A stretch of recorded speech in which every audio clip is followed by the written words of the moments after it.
Hello दोस्तों, स्वागत है आपका हमारे YouTube चैनल पर। यह एक दर्द भरी कहानी है, बिना माँ के बच्चे।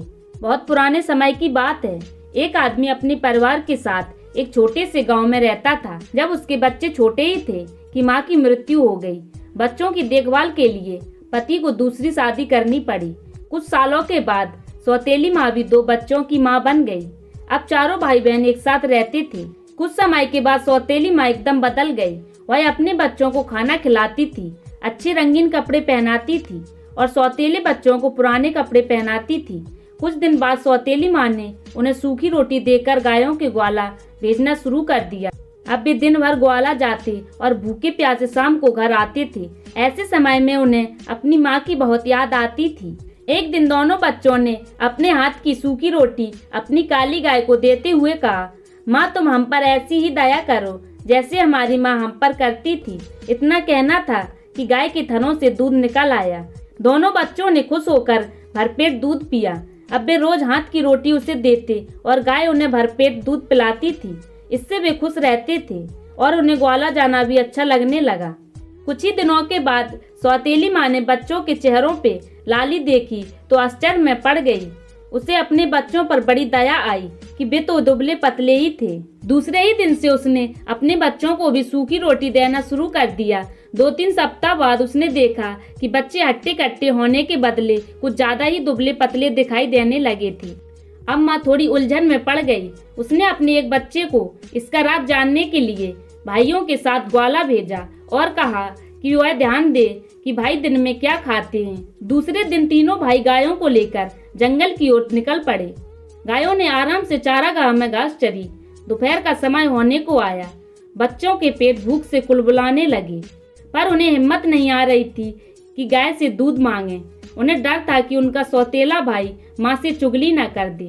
भूख सहन से बाहर होने पर वे भाई से बोले कि हमारी काली गाय हमें दूध देती है, इसी से हम अपनी भूख मिटाते हैं। यह बात तुम किसी को मत बताना। भाई ने कहा, मैं इस बात को किसी से नहीं कहूँगा, चिंता मत करो। अब तीनों भाई खुश हुए और अपनी रोटी गाय को देते हुए बोले, ओ प्यारी माँ, हम पर ऐसी दया करो जैसे हमारी माँ हम पर करती थी। ऐसा सुनते ही गाय ने तीनों भाइयों को पेट भरकर दूध पिलाया। शाम होने पर तीनों भाई गायों को लेकर घर आए तो माँ ने अपने बेटे से पूछा, तुमने चारागाह में क्या खाया? बेटे ने कहा, हमने वही खाया जो तुमने हमें दिया था। वह तो ऐसा भी नहीं था जैसा खाना कुत्तों को मिलता है। ऐसा सुनकर माँ को बड़ा बुरा लगा।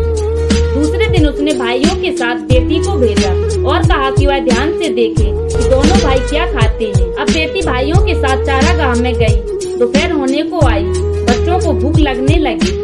उन्होंने पिछले दिन की तरह ही बहन से भी कहा, प्यारी बहन, तुम किसी से भी मत कहना कि हमें खाना कैसे मिलता है। बहन ने भरोसा दिलाया कि वह किसी से नहीं कहेगी। अब भाई गाय के पास गए और अपने हाथ की सूखी रोटी देते हुए बोले, ओ प्यारी माँ, हम पर ऐसी ही दया करो जैसी हमारी माँ हम पर करती थी। उस दिन गाय ने उन्हें ढेर सारा खाना दिया। सबने पेट भरकर खाया। लड़की ने थोड़ा सा खाना अपने चुन्नी में छिपा लिया। घर पहुँचते ही माँ ने पूछा कि तुमने चारागाह में क्या खाया? बेटी ने उत्तर दिया, मेरी चुन्नी से पूछो, मुझसे नहीं। माँ ने चुन्नी देखी तो उसमें खाना था। माँ ने पूछा, यह कहाँ से आया? बेटी ने माँ से कहा कि इसका जवाब चुन्नी ही दे रही है कि खाना गाय ने दिया था। यह जानकर माँ को बड़ा गुस्सा आया कि सौतेले बच्चे चारागाह में मजे कर रहे हैं। उसने उनकी काली गाय को ही मारने की ठान ली। उसने बीमार होने का बहाना करके वैद्य से कहा कि वह उसके पति से कहे कि काली गाय का मांस खाकर ही वह अच्छी हो सकती है। वैद्य ने ऐसा ही किया। उसके पति को कहा कि उनके घर की काली गाय को ही मारना होगा। बाप ने तुरंत ही बच्चों को समाचार भेजा कि माँ को बचाने के लिए उन्हें काली गाय को मारना होगा।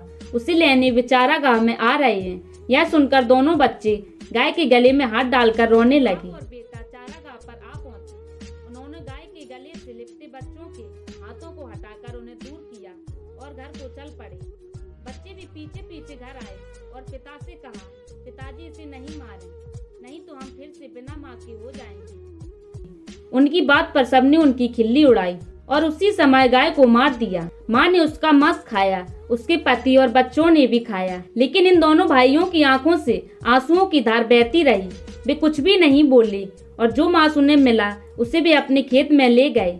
इसके बाद आसपास लकड़ी इकट्ठा करके उसका दाह संस्कार किया। उससे जो राख बनी उसे अपनी चारागाह में ले गए। वहां उन्होंने एक गड्ढा खोदा और जो अस्थियां बची थीं उन्हें वह राख को दफना दिया।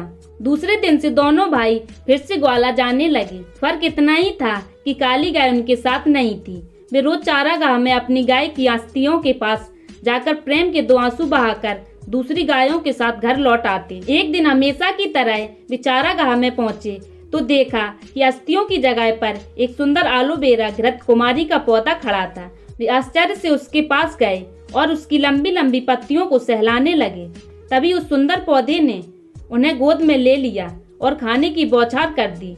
दोनों भाई उस पर लिपटे हुए बोले, हमारी माँ कभी गाय बनकर आती है, कभी एलोवेरा की बहार बनकर आती है। माँ कितनी अच्छी होती है, क्यों है ना? कहकर दोनों भाई हंसने लगे।